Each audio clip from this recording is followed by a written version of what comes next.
गरुड़ पुराण 8वां अध्याय। गरुड़ जी ने कहा, हे तार्क्ष, मनुष्यों के हित की दृष्टि से आपने बड़ी उत्तम बात पूछी है। धार्मिक मनुष्य के लिए करने योग्य जो कृत्य हैं, वह सब कुछ मैं तुम्हें कहता हूँ। पुण्यात्मा व्यक्ति वृद्धावस्था के प्राप्त होने पर अपने शरीर को व्याधिग्रस्त तथा ग्रहों की प्रतिकूलता को देखकर और प्राण वायु के नाद न सुनाई पड़ने पर अपने मरण का समय जानकर निर्भय हो जाए और आलस्य का परित्याग कर जाने अनजाने किए गए पापों के विनाश के लिए प्रायश्चित का आचरण करे। जब आतुर काल उपस्थित हो जाए तो स्नान करके शालग्राम स्वरूप भगवान विष्णु की पूजा कराए। गंध, पुष्प, कुमकुम, तुलसी दल, धूप, दीप तथा बहुत से मोदक आदि नैवेद्यों को समर्पित करके भगवान की अर्चा करे और विप्रों को दक्षिणा देकर नैवेद्य का ही भोजन कराए तथा अष्टाक्षर ऊ नमो नारायणाय अथवा द्वादशाक्षर ऊ नमो भगवते वासुदेवाय मंत्र का जप करें। भगवान विष्णु और शिव के नाम का स्मरण करे और सुने। भगवान का नाम कानों से सुनाई पड़ने पर वह मनुष्य के पाप को नष्ट करता है। रोगी के समीप आकर बांधवों को शोक नहीं करना चाहिए, प्रत्युत मेरे पवित्र नाम का बार बार स्मरण करना चाहिए। विद्वान व्यक्ति को मत्स्य, कूर्म, वराह, नारसिंह, वामन, परशुराम, राम, कृष्ण, बुद्ध और कल्कि भगवान के ये 10 अवतार हैं। इन 10 नामों का सदा स्मरण कीर्तन करना चाहिए। जो व्यक्ति रोगी के समीप उपर्युक्त नामों का कीर्तन करते हैं, वे ही उसके सच्चे बांधव कहे गए हैं।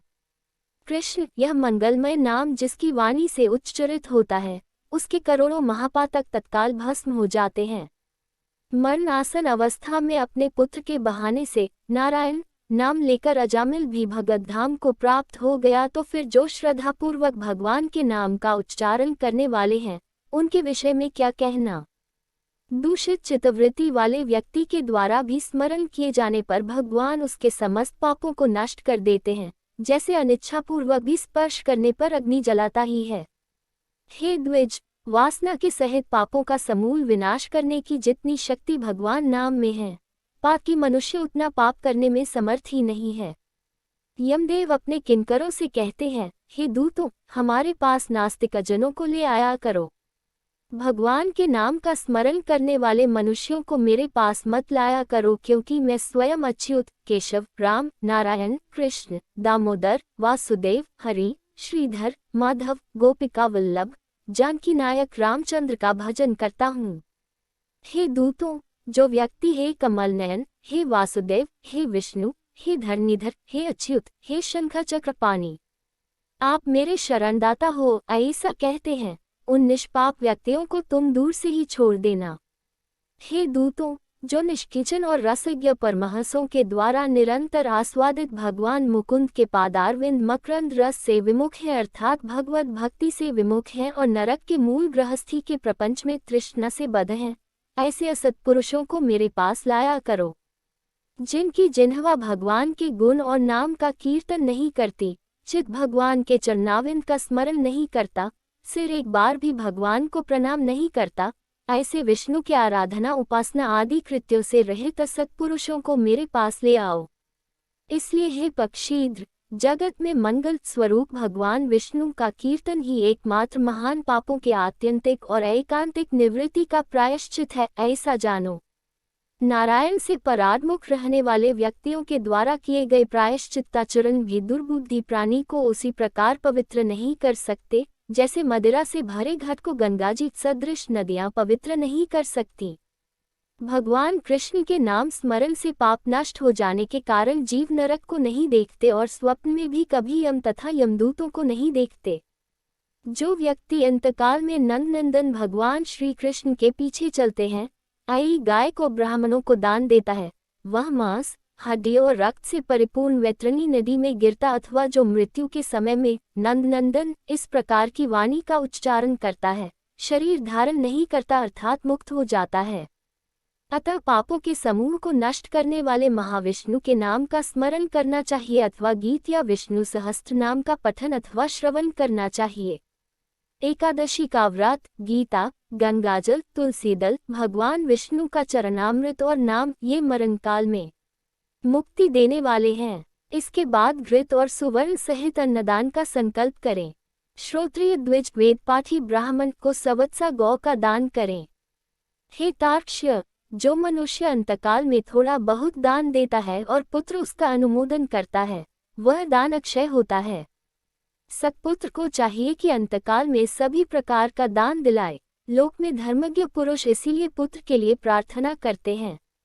भूमि पर स्थित आधी आंखें मूंदे हुए पिता को देखकर पुत्रों को उनके द्वारा पूर्व संचित धन के विषय में तृष्णा नहीं करनी चाहिए। सत्पुत्र के द्वारा दिए गए दान से जब तक उसका पिता जीवित हो तब तक और फिर मृत्यु के अनंतर आतिवाहिक शरीर से भी परलोक के मार्ग में वह दुख नहीं प्राप्त करता। आतुरकाल और ग्रहणकाल, इन दोनों कालों में दिए गए दान का विशेष महत्व है, इसलिए तिल आदि अष्टदान अवश्य देने चाहिए। तिल, लोहा, सोना, कपास, नमक, सप्तधान्य, धान, जौ, गेहूं, उड़द, काकुन या कंगुनी और चना, ये सप्तधान्य कहे जाते हैं। भूमि और गाय, इनमें से एक एक का दान भी पवित्र करने वाला है। यह अष्ट महादान महापातकों का नाश करने वाला है, अतः अंतकाल में इसे देना चाहिए। इन दानों का जो उत्तम फल है उसे सुनो। 3 प्रकार के पवित्र तिल मेरे पसीने से उत्पन्न हुए हैं। असुर, दानव और दैत्य तिल दान से तृप्त होते हैं। श्वेत, कृष्ण तथा कपिल भूरे वर्ण के तिल का दान वाणी, मन और शरीर के द्वारा किए गए त्रिविध पापों को नष्ट कर देता है। लोहे का दान भूमि में हाथ रखकर देना चाहिए। ऐसा करने से वह जीव यम सीमा को नहीं प्राप्त होता और यम मार्ग में नहीं जाता। पाप कर्म करने वाले व्यक्तियों का निग्रह करने के लिए यम के हाथ में कुल्हाड़ी, मूसल, दंड, तलवार तथा छुरी शस्त्र के रूप में रहते हैं। यमराज के आयुधों को संतुष्ट करने के लिए यह लोहे का दान कहा गया है, इसलिए यमलोक में सुख देने वाले लोहादान को करना चाहिए। कुरन, श्याम सूत्र, शंडामर, उदुम्बर, शिशंबर नामक यम के महादूत लोहादान से सुख प्रदान करने वाले होते हैं। हे तार्क्ष्य, परम गोपनीय और दानों में उत्तम दान को सुनो, जिसके देने से भूलोक, भुवरलोक, अंतरिक्ष और स्वर्गलोक के निवासी अर्थात मनुष्य, भूत प्रेत तथा देवगण संतुष्ट होते हैं। ब्रह्मा आदि देवता, ऋषिगण तथा धर्मराज के सभासद स्वर्ण दान से संतुष्ट होकर वर प्रदान करने वाले होते हैं।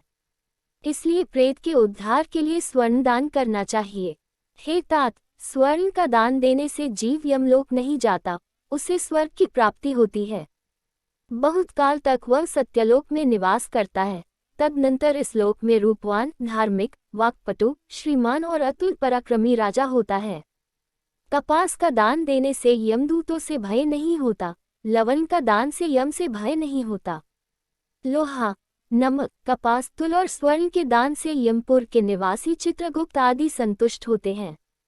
सप्तधान्य प्रदान करने से धर्मराज और यमपुर के तीनों द्वारों पर रहने वाले अन्य द्वारपाल भी प्रसन्न हो जाते हैं। धान, जौ, गेहूं, मूंग, उड़द, काकुन या कंगुनी और सातवां चना, ये सप्तधान्य कहे गए हैं। जो व्यक्ति गोचर मात्र 100 गाय और 1 बैल जितनी भूमि पर स्वतंत्र रूप से रह सके, विचरण कर सके, उतनी विस्तार वाली भूमि गोचर कहलाती है। इसका दान समस्त पापों का नाश करने वाला है। भूमि विधानपूर्वक सत्पात्र को देता है, वह ब्रह्महत्या के पाप से मुक्त होकर पवित्र हो जाता है। ऐसा मुनीश्वरों ने देखा है। राज्य में किया हुआ अर्थात राज्य संचालन में राजा से होने वाला महापाप न व्रतों से, न तीर्थ सेवन से और न अन्य किसी दान से नष्ट होता है, अपितु वह तो केवल भूमि दान से ही विलीन होता है। जो व्यक्ति ब्राह्मण को धान्यपूर्ण पृथ्वी का दान करता है, वह देवताओं और असुरों से पूजित होकर इंद्रलोक में जाता है। हे गरुड़, अन्य दानों का फल अत्यल्प होता है, किंतु पृथ्वी दान का पुण्य दिन प्रतिदिन बढ़ता जाता है। भूमि का स्वामी होकर भी जो ब्राह्मण को भूमि नहीं देता, वह जन्मांतर में किसी ग्राम में एक कुटिया तक भी नहीं प्राप्त करता और जन्म जन्मांतर में अर्थात प्रत्येक जन्म में दरिद्र होता है। भूमि का स्वामी होने के अभिमान में जो भूमि का दान नहीं करता, वह तब तक नरक में निवास करता है जब तक शेषनाग पृथ्वी को धारण करते हैं। इसलिए भूमि के स्वामी को भूमि दान करना ही चाहिए। अन्य व्यक्तियों के लिए भूमि दान के स्थान पर मैंने गोदान का विधान किया है। इसके बाद अंधेनु का दान करना चाहिए और रुद्रधेनु देनी चाहिए। तदनंतर ऋणधेनु देकर मोक्षधेनु का दान करना चाहिए। हे खग, विशेष विधान पूर्वक वैतरणी का दान करना चाहिए।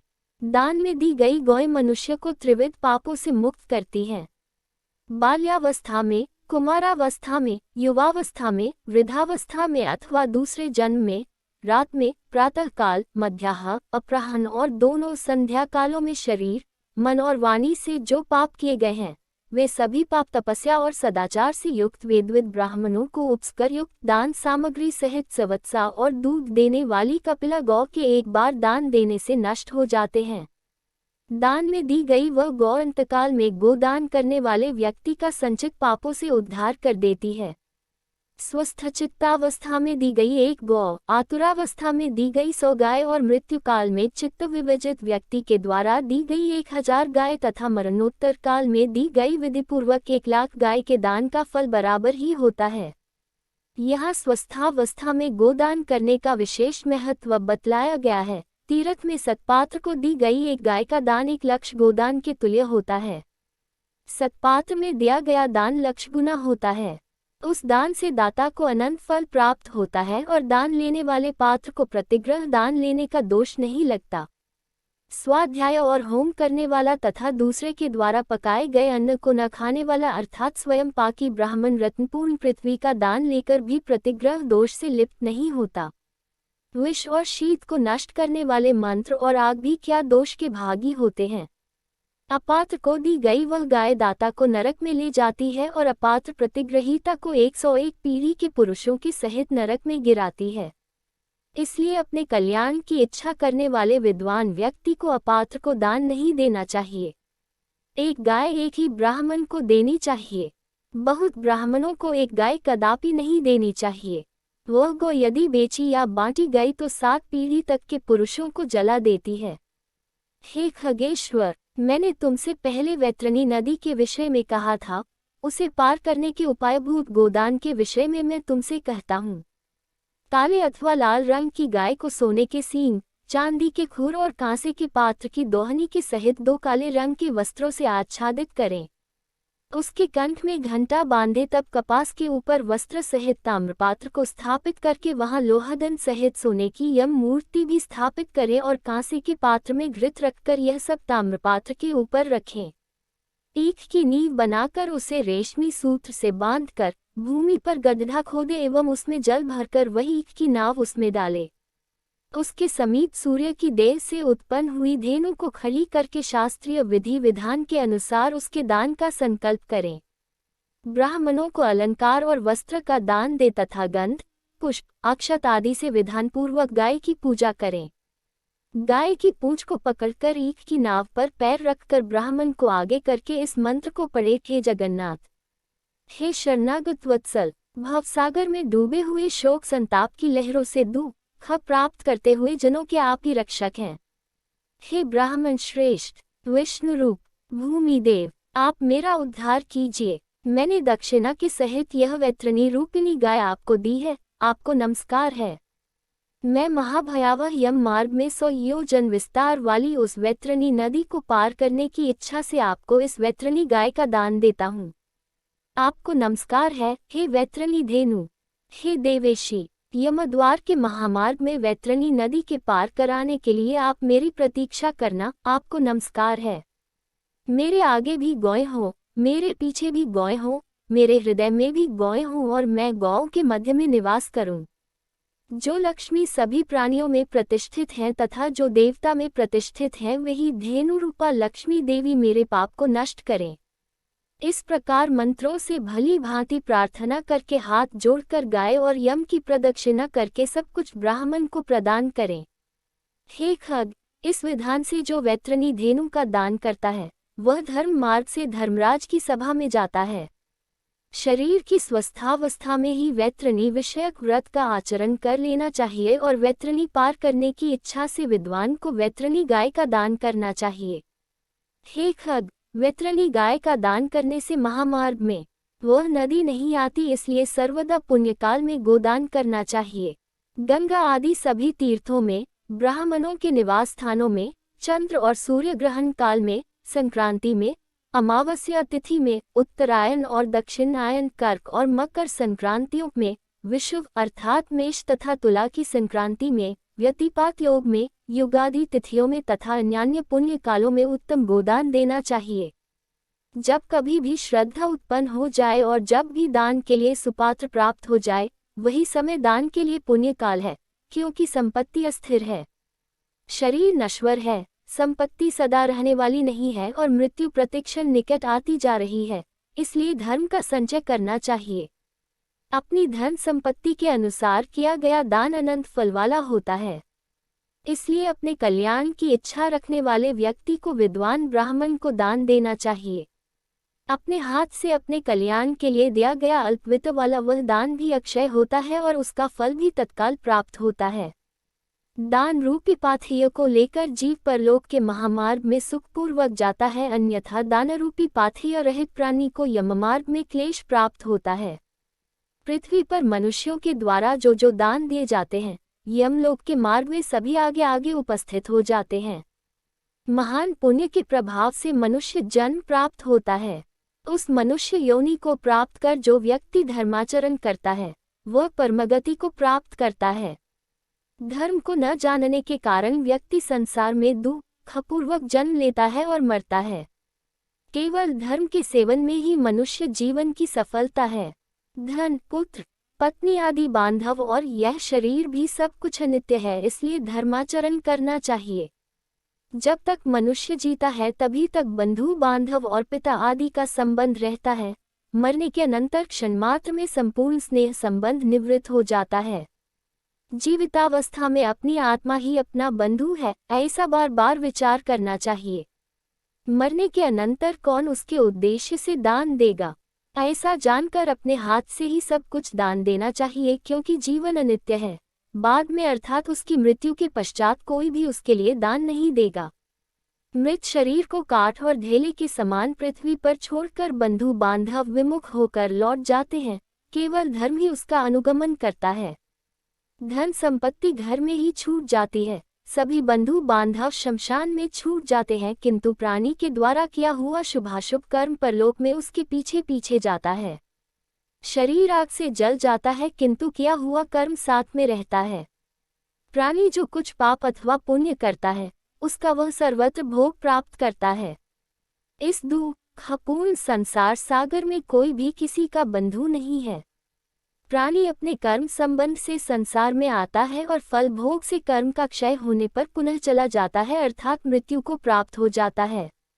माता पिता, पुत्र, भाई, बंधु और पत्नी आदि का परस्पर मिलन प्याव पर एकत्र हुए जंतुओं के समान अथवा नदी में बहने वाले काष्ठ समूह के समान नितांत चंचल अर्थात अस्थिर है।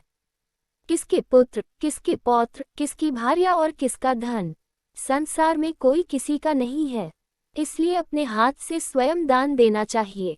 जब तक धन अपने अधीन है तब तक ब्राह्मण को दान कर दे, क्योंकि धन दूसरे के अधीन हो जाने पर तो दान देने के लिए कहने का साहस भी नहीं होगा।